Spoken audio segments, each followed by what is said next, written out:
Tunakuwa na wataalamu wa afya ya binadamu kutoka pale katika hospitali ya St. George pale ghorofani kwa Mwaitebele, wengi wanapajua hivyo, hapa Kisimani mjini Tunduma. Tuko na Dr. Benjamin, lakini pia tuko na Dr. Patrick. Mimi ni Matias Njibala. Jamani, karibuni sana. Asante sana. Habari za asubuhi? Salama za hapa. Kwa kweli Mungu ni mwema, tuko vizuri kabisa. Hofu kwenu? Sisi tuko poa. Tunashukuru sana kwa sababu kuna wakati huwa tunakosa imani ukisikia daktari anaumwa. Kwa hiyo kuna namna tunajisikia vibaya. Lakini kama daktari yuko vizuri, tunaamini kwamba mambo yako sawa. Lakini mganga si hajigangi. Mganga hajigangi, lakini ni nadra sana kuwaona wakiwa wanaumwa na au wanajificha. Au tunataka wawe hivyo. Na hata kama anaumwa asionekane sana anaumwa. Au ajikaze. Amebeba imani ya watu ujue. Karibu sana jamani. Ndio. Leo tunayatazama yepi? Leo tunayatazama mapumziko.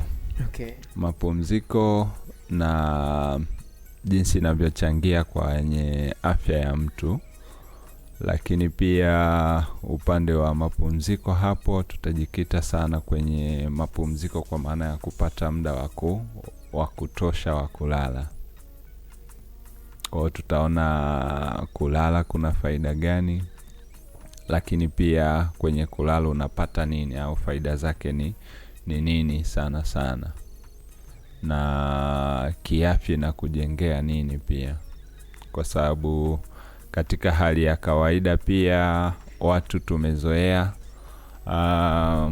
hasa ambao tuna majukumu mbalimbali au tunahusika na kazi mbalimbali, ni kwamba tunajikuta hatuna muda mzuri wa kupumzika, na mwisho wa siku kuna baadhi ya changamoto zinaanza kujitokeza ambazo ukifuatilia chanzo chake kikubwa unakuta ni kwamba huyu mtu hapati muda wa kupumzika. Kwa kuna athari ya kutokupata muda wa kupumzika wa kutosha. Sawa. Kumbe. Na kuna uhusiano wa moja kwa moja kabisa wa usingizi na afya. Yaani moja kwa moja vinahusiana. Kwa hiyo tutakuja kuona hapo mbeleni hivi vitu vinahusianaje, au tunavyosema kwamba kuna uhusiano wa moja kwa moja tunamaanisha kitu gani. Sawa, msikilizaji, hicho ndicho tunachokizungumza hapa, ama ndicho ambacho wanakuja kukufahamisha zaidi madaktari katika masuala haya. Lakini nitauliza swali baadaye. Kwa sasa hivi ngoja tupate kwanza uelewa wa jumla. Tunatofautiana huko, utasikia mtu anakuambia kitaalamu tu lale saa kadhaa, mara mwingine ukilala hivyo naambia ni uvivu, mwanaume unalalaje hivyo. Tupo tu hapa tuelewi tulale ama tusilale. Au motivational speakers wanatuchanganya Tuchanganya kabisa. Lazima tufuate yupi? Karibu sana. Asante sana. Labda tuanze na ni kwamba usingizi ni kitu gani? Ni hali ambayo ni ya asili kabisa kwa binadamu, na ni hali ya asili ya mwili, lakini pia ya ubongo, ambapo ufahamu wa mazingira unakuwa unapungua kwa mtu. Yaani mazingira ambayo yupo yana ufahamu wake yeye kufahamu kinachoendelea kwenye yale mazingira inapungua. Lakini kitu ambacho kinabaki kiko kazini na kinaendelea kufanya kazi ni kwamba haimaanishi kwamba ubongo umeacha kufanya kazi. Unaendelea kufanya kazi zake kama kawaida, unaendelea kuratibu vitu tofauti tofauti ndani ya huyu binadamu. Lakini ufahamu tu wa kila ambacho kiko kinamzunguka unakuwa umepungua. Na hii huhusisha mabadiliko kwenye ubongo, shughuli za ubongo, lakini pia hata moyo kuna mabadiliko ambayo yanakuwa yanatokea. na hata namna ya upumuaji mtu anapokuwa amepumzika inakuwa ni tofauti. Kunakuwa na mabadiliko pia kwenye upumuaji, lakini pia hata vichochezi tofauti vya mwili vinakuwa vinapitia mabadiliko fulani ili kukuwezesha kuendelea kuwa katika ile hali ya kutokuwa na ufahamu wa mazingira, lakini vitu au system tofauti za mwili zinaendelea kufanya kazi yake. Na katika usingizi kuna hatua kama 2 ambazo watu tunazipitia, ambazo hizi hatua 2 ni huwa zinajirudia. Yani kwamba itakuja ya kwanza, utaenda ya pili, alafu tena utaenda ya kwanza, utaenda ya pili. Kwa hiyo inaweza ikajirudia kama mara 6 mara 7 ndani ya usiku mmoja kama unapata muda wa kutosha. Hatua ya kwanza kitaalamu huwa tunaita rapid eye movement. Yani kwa maana ya kwamba katika hiki kipindi mtu ana kitaalamu sasa wanasema kisayansi ilivyofuatiliwa ni kwamba macho yanakuwa yanacheza sana kwa kasi sana kwa hiki kipindi, na ni hatua ya kwanza ya mtu kwenda kwenye usingizi.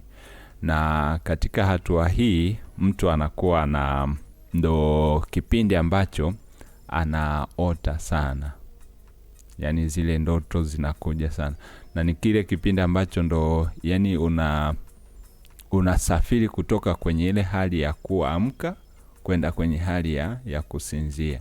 Kwa kuna ndoto fulani zingine huwa zinakuwa kama ni kama bado uko umeamka lakini ni uko usingizini. Lakini pia ni kipindi ambacho kumbukumbu zetu ndo zinaimarishwa zaidi, yani matukio ambayo yametukia ndani ya hiyo siku ndo kipindi zile kumbukumbu zake zinasimikwa zaidi ili ziweze kubaki kama kumbukumbu zako za muda wote. Lakini pia hisia nazo huchakatwa kwenye hiki kipindi. Lakini kitu cha muhimu kabisa zaidi tena ni kwamba misuli huu inakuwa na ulegevu au inakuwa na udhoofu kwa hiki kipindi, ili ikuwezeshe wewe usije kutekeleza kile unachokiota. Umewahi kusikia kuna watu wanatembea wakiwa usingizini, anaota na anachokiota anakuwa anakifanya kweli. Kwa kuna mengine yanayojitokeza sasa mpaka mtu anaenda huko. Lakini katika hali ya kawaida ni kwamba unapokuwa unalala, misuli inatakiwa isiwe active. Inatakiwa idhoofu ili usiweze kufanya au kutekeleza kila ambacho unakiota. Na hatua ya pili hii hatua ya kwanza inachukua kama 20 mpaka 25 ya muda wako wote wa usingizi kwa usiku huo. Hatua ya pili yenyewe inachukua, manake inachukua 75 mpaka 80 ya muda wako wa usingizi, ambayo yenyewe tunaita non-rapid eye movement, ambapo na yenyewe ni inachukua sehemu kubwa ya usingizi. 70 mpaka 80 ni almost ndo sehemu kubwa tunapokuwa. Na katika hali hii kwa dakika wanasema ni makadirio kama dakika 60 mpaka dakika 90. Yani saa 1 mpaka saa 1.5 unakuwa kwenye hii hali ya pili, ambapo ndo mtu anakuwa kwenye ule usingizi fofofo ule wenyewe sasa. Okay.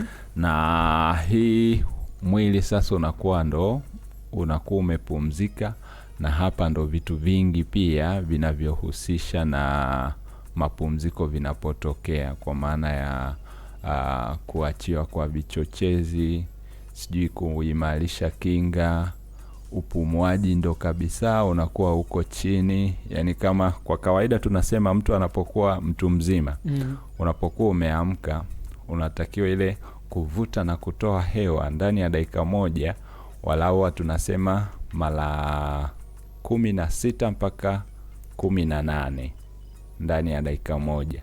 Lakini kwenye hatua hii hii ya non rapid eye movement inawezekana ukawa unafanya mara 10 tu, kwa maana ya kwamba upumuaji unakuwa uko chini sana na mapigo ya moyo muda huo yanakuwa yamepungua sana, hata pressure huwa inakuwa imepungua sana katika hiki kipindi. Lakini pia mwili unakuwa au misuli inakuwa ipo katika hali ile ya ulegevu zaidi na zaidi pia katika hiki kipindi. Okay. Kwa hizo ndo hatua mbili ambazo tunazipitia. Kwa hiyo unatoka kwenye hatua hii unaenda hatua ile, alafu baadaye tena unakuwa kama unajirudia. Ndio maana kwa usiku mmoja unaweza ukaota hata mara 3 mara 4. Na haimaanishi kwamba yani kwenye ile hatua ya kwanza tunasema ndo muda ambao tunaota kwa sana. Yani sio lazima kwamba lazima uote ndo tuseme kwamba umepitia ile hali. Inaweza ikapita pia bila kuota. Okay. Sawa. Sasa kuna hicho ulichokisemea cha masaa ya kulala. Ni kwamba ni karibia kila grupu au kulingana na umri kuna muda ambao walau inatakiwa mtu aupate wa kupumzika. Kwa mfano, mtoto aliyetoka kuzaliwa leo, kwa maana ana siku 0 mpaka mwezi mmoja hivi, yule anahitaji usingizi sana. Anahitaji usingizi sana kwa sababu ndo kwanza ametoka huko alikokuwa. Sawa? Amekuja kwenye mazingira mapya. Kwa anahitaji kuzoea haya mazingira. Lakini katika kuzoea mazingira ni muda wake pia wa kuanza kujijenga, kwa sababu huku sasa ndo atakakoishi kwa zaidi ya miaka kadiri Mungu atakavyomjalia. Kwa hiyo inabidi vitu vingi sana vitokee kwa hicho kipindi, kinga yake, kwa sababu sasa hivi tena ni yeye mwenyewe, sio anategemea vitu vya mama, ni yeye mwenyewe tena. Kwa hiyo kwa mtoto mchanga kama huyo huwa tunasema anatakiwa kupata walau masaa 18 ya kulala. Okay. Kwa katika masaa 24 ana masaa 6 tu ya kuwa ameamka. Na bahati nzuri ni kwamba hawa watoto mara nyingi mwezi wa kwanza huwa hawalii sana. Yani muda mwingi wanautumia wakiwa wamelala, na mara nyingi huwa tunasema ni kama yeye anadhani bado yuko kule ndani ambako alikuwa ametulia kabisa. Lakini baada ya mwezi mmoja ndo matukio ya mtoto analia sana yanaanza kujitokeza. Zikipita siku kadhaa 20 ngapi hapo, anaanza ile kuwa anashtuka sana au analia sana usiku. Yani inakuwa sasa hapo hamna kulala nyie tena. Kwa sababu yeye ndo muda wake, na yeye vipi, mbona mazingira yamebadilika sana. Kwa mtoto mchanga ni masaa 18 walau. Okay. Sawa. Alafu kuna wale watoto wa kuanzia mwaka 1 mpaka miezi 3, mwezi 1 mpaka miezi 3, na wenyewe tunasema ni kuanzia masaa 12 mpaka masaa 16. Okay. Alafu baada ya hapo kuna wale sasa umri wa hizi chekechea siku hizi, preschool, yani kuanzia mwaka 1 mpaka miaka 5 hapo. Muda wao wa kulala ni walau kuanzia masaa 10 mpaka 14. Okay. Anatakiwa awe amelala. Ina maana yake kwenye afya yake.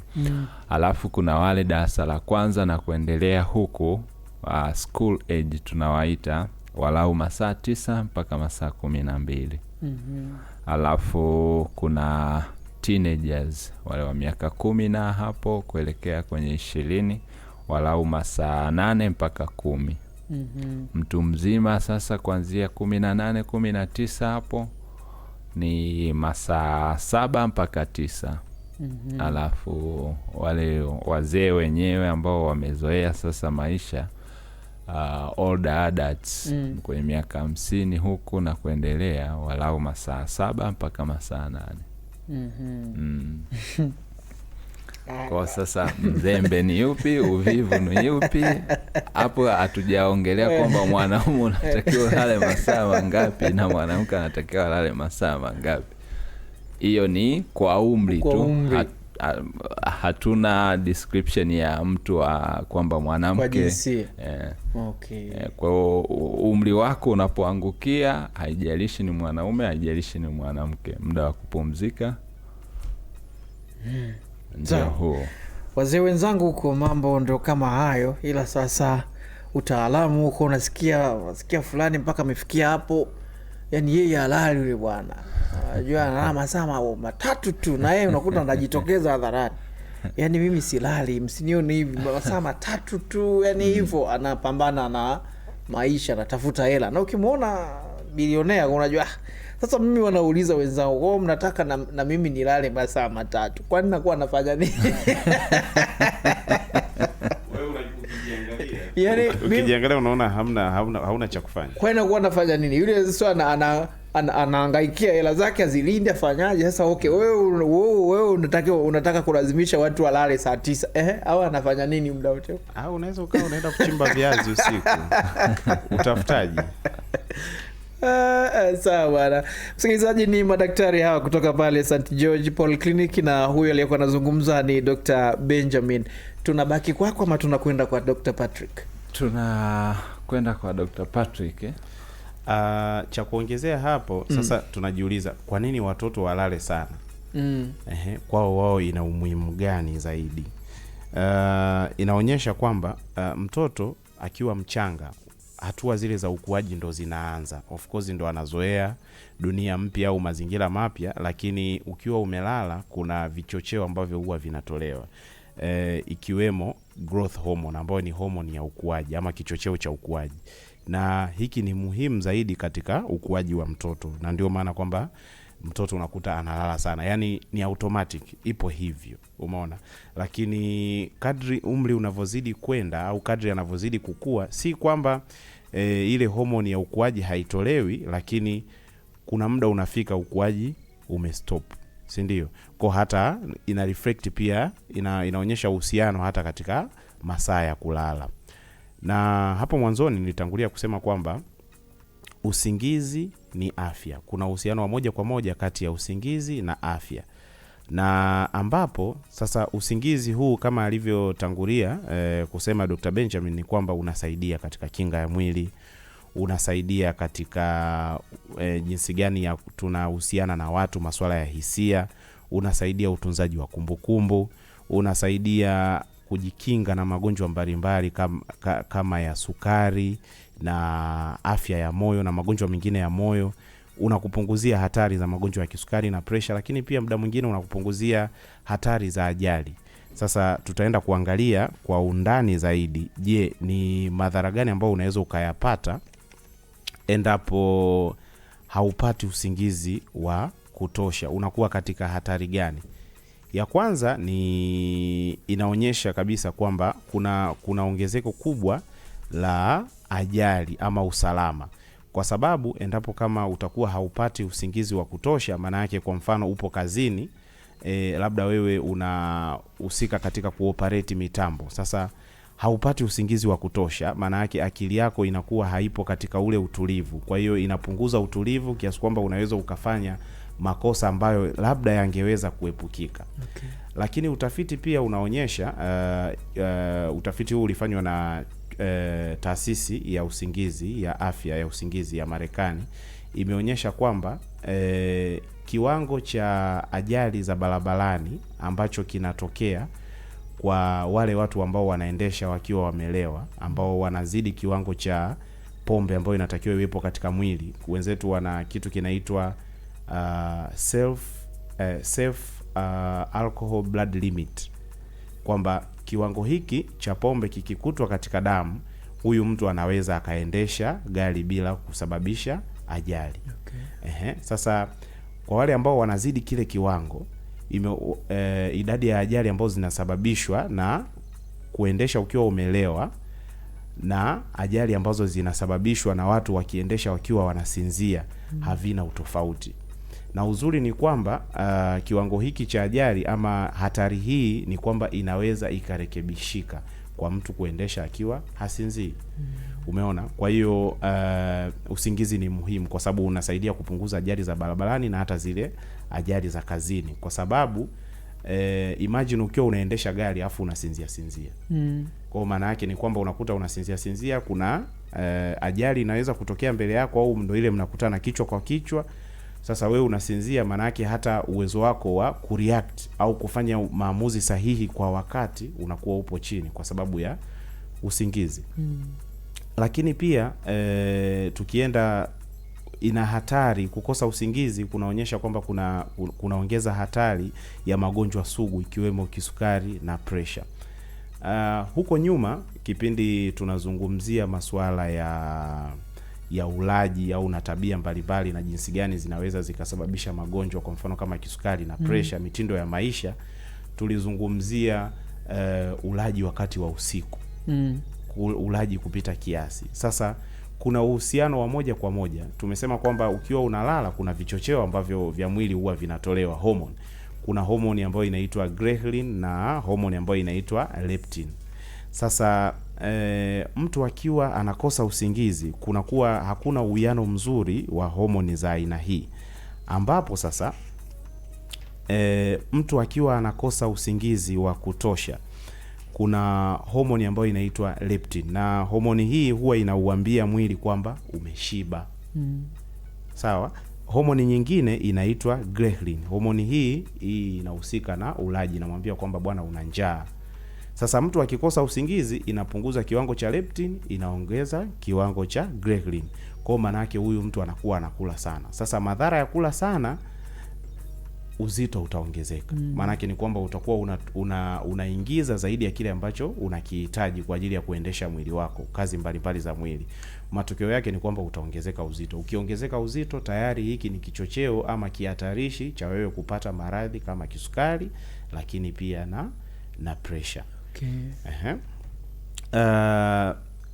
Kitu kingine ni kwamba hatari nyingine ambayo inaweza ikatokea ni kwamba mtu endapo anakosa usingizi wa kutosha, kunakuwa na hakuna uwiano mzuri wa vichocheo ama kitaalamu tunaita neurotransmitters, sawa, ambazo hizi huwa zinahusika katika kuchambua hisia za mtu. Kwa mfano, unaweza ukamfuata mtu ukamuelezea tu jambo la kawaida ambalo kwa mtu ambaye afya yake ya usingizi ipo vizuri tu anaweza asikasirike, lakini unaweza ukamwambia yule mtu ambaye amekosa usingizi jambo dogo tu, unaweza ukashangaa mtu tayari amekuwa na wasiwasi, amekuwa na hasira, yani anakuwa amepitiliza kiwango cha ambacho unategemea kwamba react kulingana na jambo fulani. Ni kwamba katika zile hatua za usingizi kuna hatua ambayo ile hatua ya pili ambayo mtu anakuwa anaipitia tunaita restorative sleep, yani kwamba inahuisha mwili au inaurudisha mwili katika hali ya kawaida. Ambayo kuna kemikali wakati mwili unafanya kazi, wakati ubongo unafanya kazi, kuna kemikali ambayo inaitwa adenosine ambayo huwa inatolewa katika ubongo. Hii ni kwamba inakuwa inazalishwa. Sasa mtu akiwa amelala ule usingizi mzuri, hii homoni inakuwa inaondolewa na inahusianisha vichochezi vinakuwa katika hali ya uwiano sawa. Vichochezi kwa mfano kama serotonin, norepinephrine na GABA ambavyo huwa vinahusika katika utendaji kazi mzuri wa ubongo. Sasa mtu kukosa usingizi wa kutosha inavuruga uwiano ambao hupo. Kwa hiyo mtu anakuwa ni rahisi zaidi kukasirika haraka, ni rahisi zaidi kuwa katika hali za wasiwasi na changamoto zingine. Lakini umuhimu mwingine wa usingizi unasaidia kujifunza na uwezo wa kufikiri, ambao kitaalamu tunaita creativity, yani uwezo wa kufikiri na kuweza kubuni ama kutengeneza mambo. Ile aina ambayo alikuwa anaizungumzia Dr. Benja ambayo tunasema rapid eye movement au ambayo ina phase ya usingizi ambayo inatokea kwamba kunakuwa na macho yanacheza kwa haraka zaidi. Ile aina hatua ile ya usingizi ni muhimu zaidi katika kutengeneza kumbukumbu, lakini pia inasaidia kupangilia mafaili ambayo matukio ambayo umekutana nayo katika siku na inatengeneza sasa, manake mafaili yakiwa yamepangiliwa, manake kumbukumbu zinapangwa katika namna nzuri. Okay. Hii ni nzuri. Tuchukulie tu kwa mfano mwanafunzi. Shule zetu hizi, kwa mfano shule hizi za tuseme za boarding kwa mfano, wana muda maalum kabisa wa kulala, si ndio? Ile haijawekwa tu kwa pale kwamba haina umuhimu, hapana. Usingizi ni muhimu, kwamba vile ambavyo umevisoma sasa ukilala vinajipangilia vizuri kiasi kwamba una uwezo wa kukumbuka.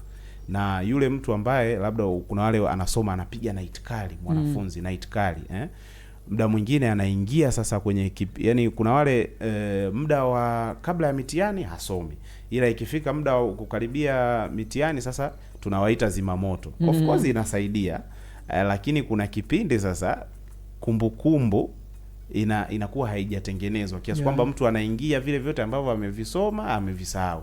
Anaulizwa swali ambalo ni la kawaida tu, endapo labda angepata usingizi na angekuwa amesoma huko nyuma, ingeweza kumsaidia yeye kukumbuka. Inaongeza umakini hata wakati anafanya mahesabu, anafanya nini, inapunguza makosa madogo madogo, inamsaidia. Kwa hiyo ni muhimu zaidi, usingizi una muhimu katika nyanja hiyo.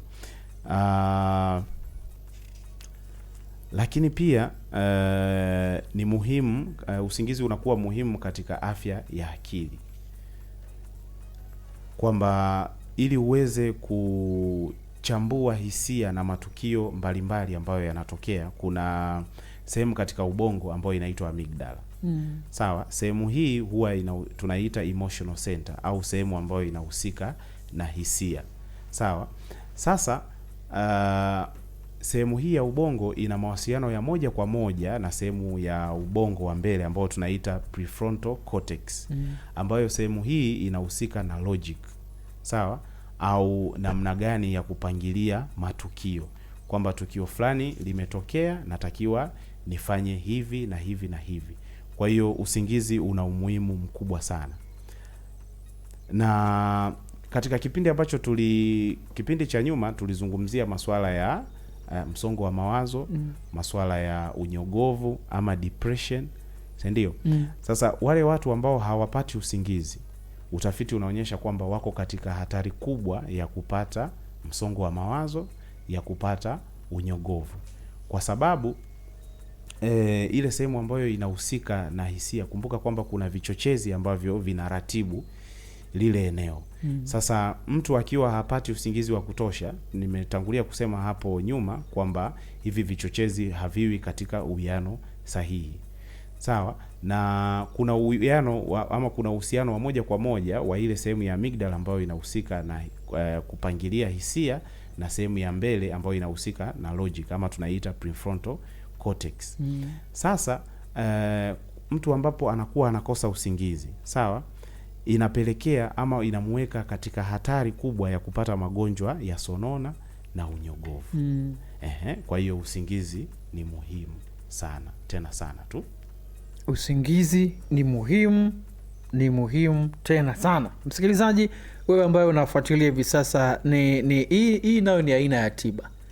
Ndio daktari.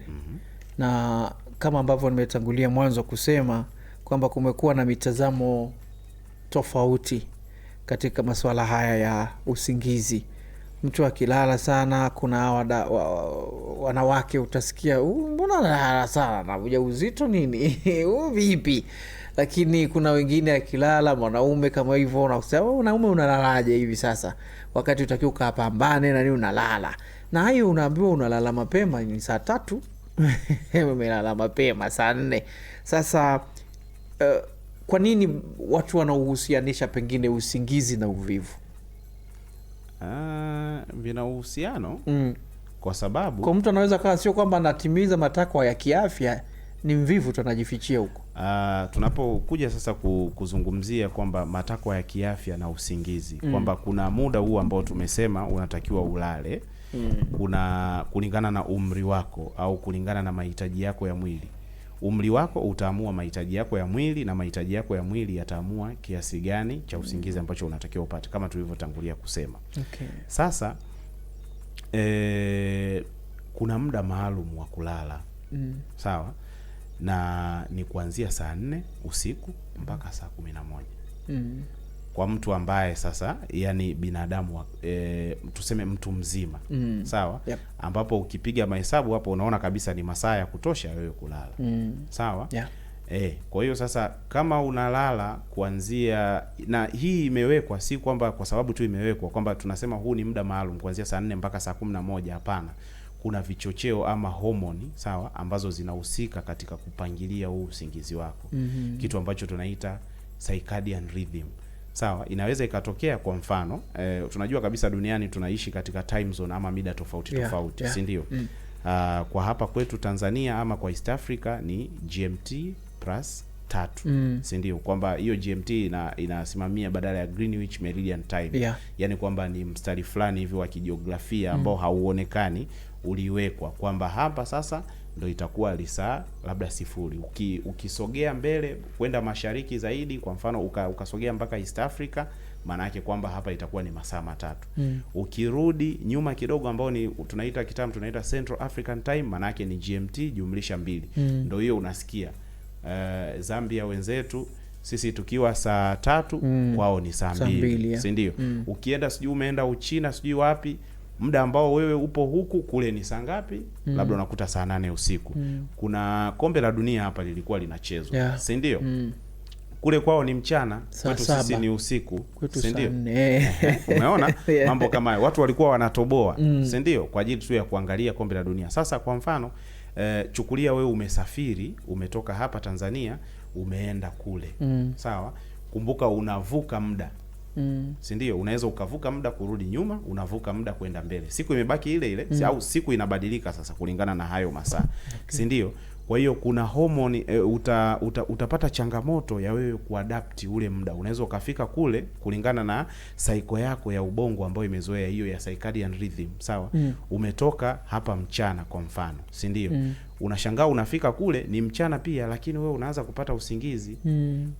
Sawa? Kwa hiyo kuna uhusiano wa moja kwa moja. Sawa?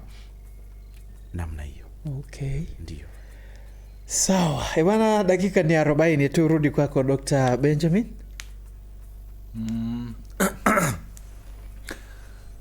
Kuna changamoto sasa ambazo tunakutana nazo. Kuna magonjwa ya usingizi pia. Na huwa yako ya aina mbili. Kuna mtu ambaye anapata changamoto kupata usingizi. Yaani yeye anaweza kaenda kulala hata iwe saa 2. Lakini mpaka usingizi aje upate saa 9, saa 10, saa 11 ndo usingizi kwake sasa ndo unashika hatamu. Lakini ameenda kulala saa 2 usiku. Hiyo ni aina ya kwanza ya magonjwa ya usingizi. Alafu kuna mwingine ambaye changamoto zake za usingizi yeye ni kwamba kupata usingizi yeye sio tatizo, ila akishtuka muda fulani kuja kupata tena usingizi hapati. Kwa kuna changamoto hizo za aina mbili, na matokeo yake sasa kiafya mara nyingi inavyokuwa ina mwanza au tatizo linavyokuwa linaanza, mara nyingi dalili wanayoipata ni maumivu ya kichwa. Wengi sana wanakuja na maumivu ya kichwa, na kwenye kuongea nao utakuta ni moja kati ya hayo mawili. Either akiamka muda fulani kuanzia saa 9 anasema anakosa usingizi. Au akienda kulala, yani mpaka aje kupata usingizi saa 9, saa 10. Alafu saa 11 au saa 12 anatakiwa kuamka kuendelea na majukumu yake. Na kibaya zaidi sasa, katika hizi hali zote mbili tuna hivi vifaa vyetu hivi. Kwamba unakosa usingizi, umeshazima na taa, alafu sasa unakawasha na unakasogeza hapa. Si umelala, unakasogeza hapa. Kondo kabisa, yani usingizi itakuwa ni ndoto kwako pia, kwa sababu mwanga huu pia una madhara yake katika kupata usingizi, hata viongelea baadaye Dr. Patrick. Labda kwa faida tu ya msikilizaji, maana kuna wasikilizaji wale ambao wanatuona kupitia YouTube na wasikilizaji ambao hawatuoni, anaambiwa hiki nini, anazungumzia simu au TV, sawa? Kitaalamu tunaita screen time. Okay. Simu nazo tatizo, ukiwa una usingizi unasema basi sasa nipoteze muda kwa kuangalia kupitia Instagram, Facebook na vitu vingine, kumbe ndo unasukumia mbali kabisa. Ndo unaupoteza kabisa. Okay. Wengine wanasema ukiona umekosa usingizi chukua Biblia. Soma. Soma. Shetani hapendi hivyo vitu, utapata tu usingizi. Ila ukichukua simu ndo kabisa unaweza kutomboa. Sasa wewe ndo wa kwangu. Wewe ndo mwenyewe. Lakini ukichukua Biblia nasema hapana, huku umekosea. Kalala. Inabidi ulale. Kwa hiyo unapitiliza kweli. Kwa hiyo kuna changamoto za hivyo, na kuna wengine kutokana na majukumu pia. Kwa mfano watu wanaosafiri sana. Yaani leo labda yuko na safari ya Dar na anatoboa usiku safarini, kwa sababu siku hizi kuna safari zinaanza saa 12 jioni, sijui saa 2 usiku. Anafika kule masaa 2-3 safari kuelekea Nairobi, anafanya shughuli zake. Akishafika masaa mangapi, 12 yamepita, ana safari nyingine. Huyu mtu yani katika haya maeneo yote muda mwingi anautumia akiwa ameamka au yuko macho, hapati usingizi. Hata hizi safari za usiku, pamoja na kwamba kuna muda fulani huwa wanazima zile TV na taa, lakini usingizi wa safarini ni tofauti na usingizi wa nyumbani kitandani. Kwa sasa wanakuwa tunaita kuchoka ambako kunajijumlisha zaidi na zaidi. Kwa sasa kuna muda anarudi au anapata sasa ule muda wa kupumzika, alafu anajiona kama ni mgonjwa hivi. Yaani mwili tu anauhisi hauko sawa. Na unajua hivi vitu yani bahati mbaya au bahati nzuri ni kwamba yani kwa daktari ukivielezea, kuna namna tu vitakosa uhusiano wa ugonjwa kama ugonjwa, alafu ukakuta uhusiano wake au chimbuko lake ni kitu fulani hakifanyiki. Kwa kwenye maongezi utaongea 2-3, nikiangalia naona mbona hapa hamna ugonjwa wa shambulio kama shambulio la vijimelea au ugonjwa wa aina fulani. Na ukianza kuchimba vizuri sasa ndo unakuta kwamba mimi ni mtu wa safari sana, yani sipati muda wa kupumzika. Na unamwambia kabisa, yani kwa hali hiyo, hali yako hii kwa kiasi kikubwa ni huko, kwamba umefikia hatua hii kwa sababu ya hizi mishemisha ambazo unazifanya. Kwa upata muda wa kupumzika, utaona tuna mwili wenyewe unarudi kwenye afya yake. Kwa mwili kama vitu vingine, mashine tu zenyewe hizi za zinahitaji muda wa kupumzika. Kupumzika pale yani unarudisha vitu kwenye hali yake ya kawaida, ili uweze kupata nguvu zaidi ya kuendelea kuvifanya vile ambavyo vipo mbele yako tena, kutimiza yale majukumu. Okay. Sawa. Labda ambacho amekuwa anakizungumzia Dr. Benja hapa ni kwa namna moja au nyingine alikuwa anaelezea kwamba ni mbinu gani ambazo unaweza ukazifanya ili uweze kupata usingizi bora, si ndio? Ndio. Katika swala la screen, epuka screen kabla ya kulala. Yaani simu au TV zisitumike dakika 30 kabla ya kwenda kulala. Zima taa, weka simu pembeni, lala. Sio unasema kwamba ngoja niangalie TikTok. Una scroll saa 8. Alafu baadaye unakuja mpaka uanze kupata usingizi saa 9. Saa ngapi unatakiwa uamke? Unahitajika kufanya kazi. Huwezi ukapata usingizi mzuri. Lakini pia kuwa na ratiba ambayo ni kamili, ambayo inaeleweka kabisa, ya kulala na kuamka kwa muda ule ule kila siku. Ambao tumesema muda mzuri kulingana na vichochezi ama ule mzunguko ambao tunaita circadian rhythm ni kuanzia saa 4 mpaka saa 11. huo ndo muda wa kulala. Kwa mtu akilala kupitisha mpaka hapo, analala mpaka saa 4, sasa hapo ndo tunaingia kwenye ule uvivu uzembe. Unalalaje mpaka saa 4 Lakini labda inaweza ikatokea kwa wale wafanyakazi, unakuta anaingia labda shift ya usiku, si ndio, kulingana na majukumu yake. Yaani maana yake ni kwamba yeye anaenda kinyume na ile asilia ya mzunguko huu ambao tunaita circadian rhythm. Si ndio? Huyu usingizi wake lazima tu utakuwa tofauti, na kuna namna mwili umeshajitengenezea. Yeye ikifika mchana, ikifika usiku yuko macho. Na ndo nitaka niulize hilo swali sasa. Basi umetujibia kwamba mtu anaweza kaa kama hivyo. Madaktari wana shifti na wafanyakazi wengine ukuta yeye anarudi nyumbani ndo anarudi saa 10 alfajiri. Kwa vyovyote si atalala. Kwa hiyo haina shida kwa afya, kwamba kwa kuwa kuna hicho kitu mekiita rhythm hapo. Nini inaitwa bwana? Mimi najua rhythm ya kwenye muziki tu, circadian rhythm. Kwa kuna namna inakuwa imejitengeneza, inabadilika. Ndio maana hata ukisafiri sasa ukaenda nchi za mbali, muda ambao ni tofauti, ungekuwa kwako, ungekuwa labda ni usiku, ungelala kule, utapata changamoto ya kuadapt, lakini baada ya muda fulani vinajiweka sawa. Unakuwa unalala kama kawaida, ikifika usiku unalala. Ukirudi huku utapata changamoto, afu baadaye mzunguko ule unajiweka sawa, unalala. Lakini pia jitahidi kulala katika chumba tulivu au mazingira mazuri, huwa yanasaidia usingizi wa kina. Unakuta labda chumba chako kipo shagala bagala, yani hujapangilia vitu, kupata usingizi itakuwa ni changamoto. Unakabwa.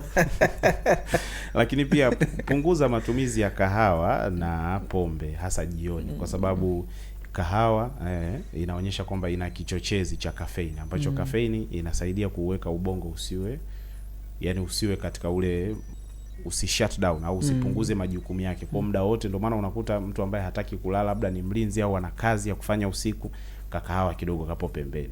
Sasa ukiwa una tabia ya kunywa hivi vitu jioni, manake utakosa usingizi. Lakini pia kingine, jitahidi kufanya mazoezi ya mara kwa mara. Mazoezi sio lazima uende gym, usijui unyanyue vyuma na nini. Kuruka kamba, kukimbia, si ndio? Unaweza ukawa una trot tu mdogo mdogo, ile inasaidia, inauchosha mwili. Inapofika wakati wa usiku, ukiangusha tu hivi tayari.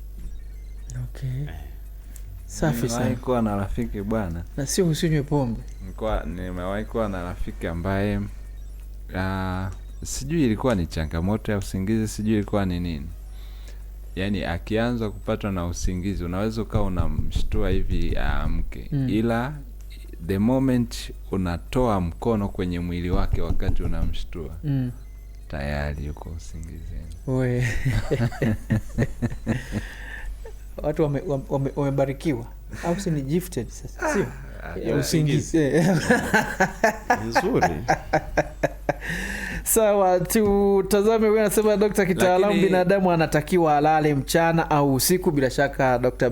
Patrick amelijibu ndio, lakini kitu kingine, unajua kwa mazingira yetu tumezoea kwamba tuna milo mitatu. Mara nyingi chai sisi huwa ni nyepesi kidogo. Mchana kidogo najitahidi inakuwa ni heavy, yani mlo kweli. Alafu na usiku pia huwa tunasema ndo muda wa kula pia, yani ndo inabidi ule sana. Unashindilia sana. Na una masaa 12 hapo bila kula hapo. Yani 12 na kuendelea. Lakini kiafya ni kwamba chakula cha usiku kinatakiwa kuwa chepesi. Tena kama ingewezekana, yani itakiwa kuwa ni matunda, mboga za majani, vitu vipesi, mayai sijui hivyo, unamaliza. Hiyo maana yake unakuwa unaondoa uzito wa mwili kwenye kuchakata hivi wakati ukiwa umelala. Kwa jitahidi ili kupata usingizi mzuri. Kama ndo hivyo kwamba tunafikia sana jioni, basi iwe ni walau mpaka inafika saa 2 umeshakula. Sio saa 4 saa 5 ndo unakula, alafu hiyo saa 5 kishamaliza kula taa zinazimwa ndo unaenda kulala. Yani tafurukuta hapo. Yaani mambo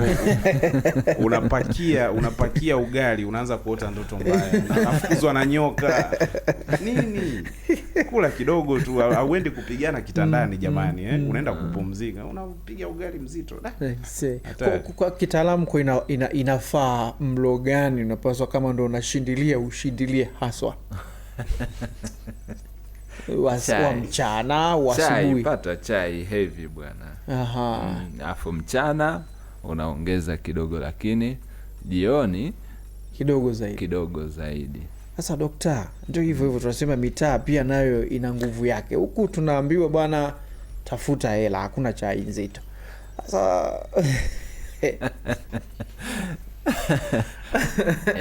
sasa tunafanyaje?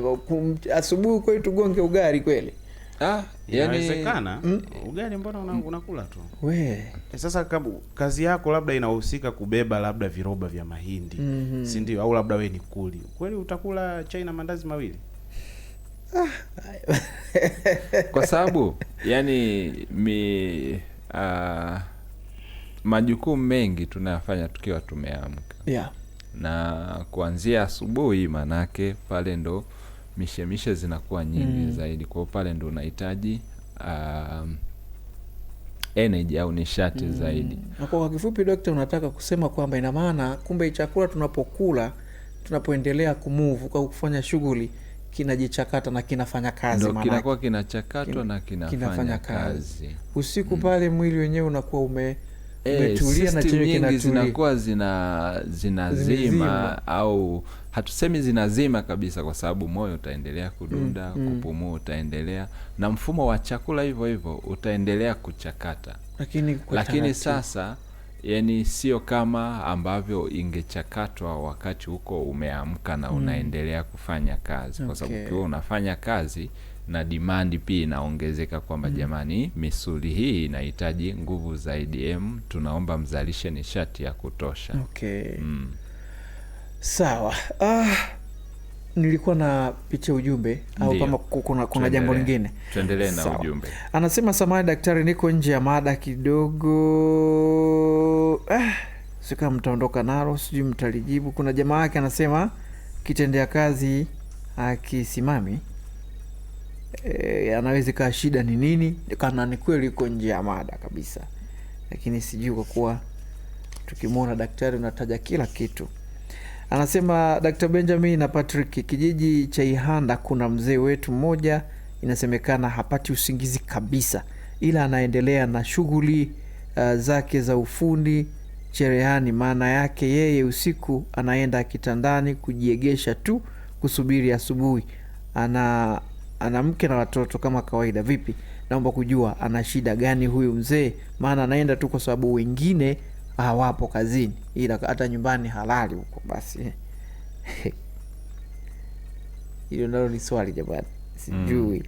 Anasema, daktari, nimewasikia vizuri kabisa, ila mi sijui nina tatizo gani. Siwezi kuwahi kulala kabla ya saa 7 usiku, na hata nikiwahi usingizi hauji, na pia nawahi sana kuamka saa 9 net nipo macho. Naomba msaada wenu, nina shida gani mimi? Chapiwe Jafet, anaitwa Master, pia unaweza kumuita Master Planners wa Mzabwela Nkala kule Momba. Sasa labda hii ya kuwa planner ndo halali au ni AKA au ni AKA, lakini kama ni Master Plan ni sawa. Anasema, mimi swali langu ni kwamba kwa nini kila ninapojaribu kulala mchana, ninapoamka nakuta mwili umechoka sana zaidi. Tatizo huwa ni nini? Maana hata kama usiku nilikuwa na shughuli, nikisema nitapumzika mchana nashindwa, maana nikilazimisha kulala naamka kama naumwa. Huyu unaona tuna kesi sawa na mimi. Tuwatazame hawa jamani.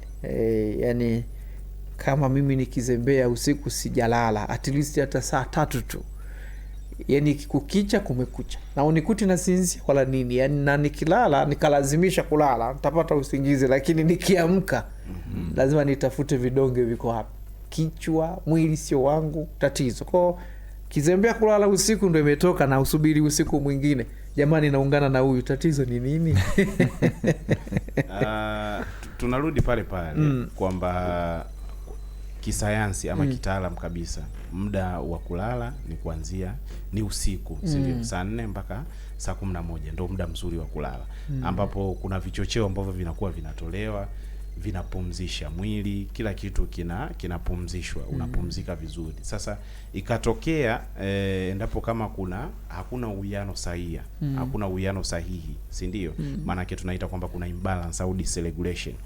Utalala masaa machache, inaweza ikatokea kama hivyo. Ukiamka, si ndio?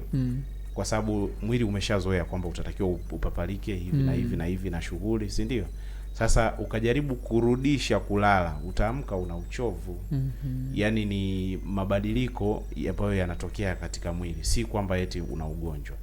Hapana. Lakini endapo ukafanikiwa kurudisha kwamba muda wa kulala ukawa ni muda wa usiku na ukalala usingizi kabisa mzuri. Sasa labda inaweza ikawa una changamoto labda mpaka kupata huo usingizi, labda unalazimisha kwa mfano labda kuwa macho, si ndio? Kuna hizi ambazo vitendo ambavyo unavifanya vinaathiri mpaka vinapelekea wewe kuchelewa kulala, au unakuta shughuli zako nyingi wewe unazifanya usiku, au una shughuli nyingi kwamba mchana asubuhi labda unatakiwa uingie kazini kama kawaida, lakini kuna vitu vyako vingine ambavyo lazima uvifanye, ndio unavikuta labda unavifanya usiku. Sasa mchana ukipata muda wa kulala unalipia.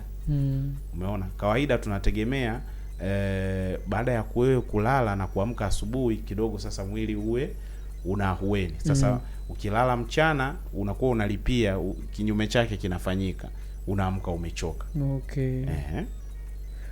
Wenzangu bila shaka tumeelewa hapo.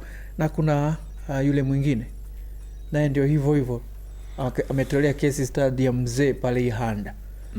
Ni hivyo maana anasema hata yeye anarudi nyumbani tu kwa sababu wengine wamerudi, lakini ni muda na hata kibaki hamna mtu wa kumsikiliza.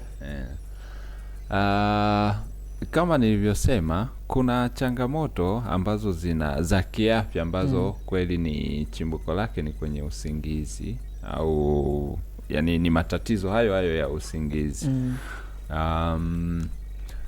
Kikawaida mwili wa binadamu una tabia ya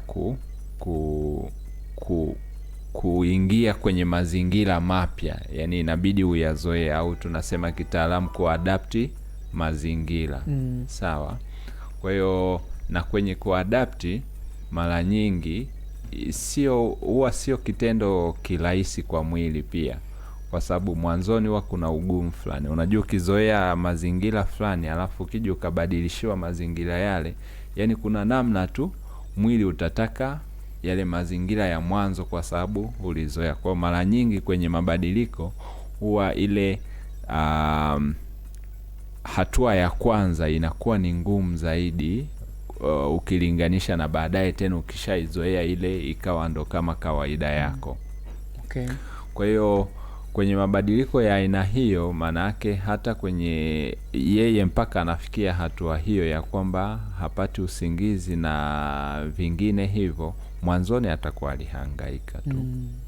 Lakini baadaye mwili sasa ukazoea hivyo na umekuwa ile ndo umefanya ndo kama kawaida yake. Inawezekana anapata shida kwenye kupata usingizi, au hata akipata, yani ile kwamba muendelezo wake unakuwa sio mzuri. Kwa hiyo ndo hiyo kwamba anachelewa kulala, na kilala masaa 2-3, la kwanza la pili usingizi umekata, ndo mpaka tena basi tena mpaka baadaye tena hivyo. Na hata yule mwingine pia umeona alivyoelezea ni kwamba anapata shida kupata usingizi, na hata akipata ngoma saa 9 pale ikifika umekata jumla. Sasa kuna mambo mengi ambayo yanaweza yakachangia pia mpaka unafikia hatua kama hiyo. Kwa mfano kuna hii mambo ya stress, unapitia kitu fulani, kwa huwa tuna tabia ya kuwaza. Unajua kwenye stress pia, yani ikumbukwe kwamba kuna namna unayaona kabisa mabadiliko jinsi yanavyotokea kwenye mwili wako. Kuna namna unaona kabisa kuna kitu hakiko sawa, unahisi kuna vitu vinaendelea kufanya kazi. Ndio ile kuwaza sana, kutafakari sana. Lakini wakati uko kwenye kutafakari sana ndo muda pia unaenda. mpaka unakuja kushtuka hivi saa ngapi, unakuta kweli ndo saa 7 saa 8. Sawa. Jamani, mambo ni hayo. Madeni nayo, vikoba na vitu kama hivyo vinachangia kwa kiasi kikubwa kupoteza usingizi, maana ndio hivyo unakuwa na aina conflict mle ndani kwenye mwili wako mwenyewe, kuna kikao kinaendelea. Huwezi kulala. Asante sana ndugu yetu Fezi Felix kutoka Ilemi Mbeya. Unasema unawasikiliza madaktari, kwa kweli sasa unataka kuweka utaratibu na nidhamu katika kulala. Kumbe kulala ni muhimu hivyo. Ni muhimu ndugu yangu, hela zinatafutwa hizi ukiwa na afya. Bila afya huwezi kupata hela. Maana kuna tatizo huko mtaani. Wakati muda unakwenda huu kwenye chumba cha daktari, Dr. Benja, kama kuna chochote kitu tunaweza kupata alafu sisi tuondoke. Kipo. Mara nyingi tunasema kwamba ubongo katika kufanya kazi kwake huwa tunasema kuna wiring zipo kwenye ubongo huko, na kuna namna taarifa zinavyotengenezwa au zinavyofika kwenye ubongo na kutafasiliwa. Na tunaenda mbali zaidi, tunasema kwamba kwa mtu anayepata degedege au anayepata kifafa, ni kama mwili au ubongo unakuwa unapigisha shot. Si ndio? Maana yake kuna umeme fulani unatembea kule, au unaenda ndivyo sivyo mpaka mtu anapata degedege.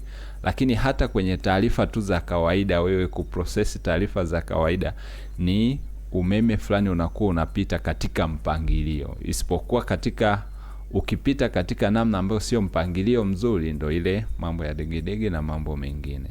Sawa. Sasa laiti kama tungeweza kuvuna ule umeme wa kwenye ubongo, alafu tukauweka katika umeme wetu wa kawaida huu ambao unatuashia taa. Kwa ule umeme wa ubongo tungeweza kuwasha hata balbu moja. Bwana, hivyo ndivyo ambavyo kwenye chumba cha daktari tunapata hiyo. Kumbe ni umeme tu, unaweza ukatumia mwanangu kusoma, unabukua kabisa. Ni vile tu hatuna namna ya kuvuna, lakini inawezekana tusingekuwa na matatizo ya umeme pia. Sawa, mimi ni wakaribishe sana wote wale ambao una changamoto. Nimeona kwenye ujumbe mfupi hapa wa maandishi, wengi wameonesha kuna changamoto ya swala la usingizi, na wengi wana scenario tofauti. Tuwakaribishe sana pale St. George Polyclinic, mtapata ushauri huu kwa uzuri zaidi na matibabu pia kama kuna hitajika hivyo. Maana kuna mwingine anasema yani yeye usingizi anapata, ila kinachokuja kumshtua anajikuta kama amemwagiwa maji, kitanda kimeloa jasho hatari, anashtuka, na akishtuka hapo ndo basi tena anaanza kusikia na ile harufu ya jasho na nini. Kwa hiyo ngoma imetoka hiyo, hawezi kulala tena. Sasa kuna mambo mbalimbali wanaweza kugundua na kitu kingine huko ndani. Karibu sana pale ili waweze kukushauri kwa uzuri zaidi. Hata ndugu yangu ambaye umesema kitendea kazi cha rafiki yako kinategea, ukifika hapo utapata ushauri mzuri na wamelichukua hili. Kwa ni muhimu sana. Tupe mawasiliano dokta wakati tunamaliza. Tunapatikana Tunduma Kisimani, eneo maarufu kama Gorofa la Mwaitebele. Upande wa kushoto pale utaona kuna ngazi. Ukipandisha zile ngazi basi ndo unatukuta pale, na tunapatikana kila siku za Jumatatu mpaka Jumapili kuanzia 1:30 asubuhi mpaka 2 usiku.